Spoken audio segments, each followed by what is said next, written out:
To turn on or turn off, ignore quick keystrokes keyboard for filter keys. In Windows 11 Home, right-click on empty area on the desktop and then select Personalize. Next, click or tap Accessibility.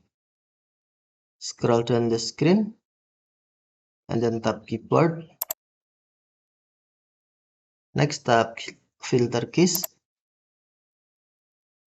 and then on Ignore Quick Keystrokes Slow Keys. Tap Switch until on to turn on or tap Switch until off to turn off.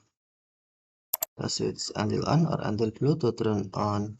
Ignore Quick Strokes Slow Keys for filter keys or tap Switch until off or gray to turn off.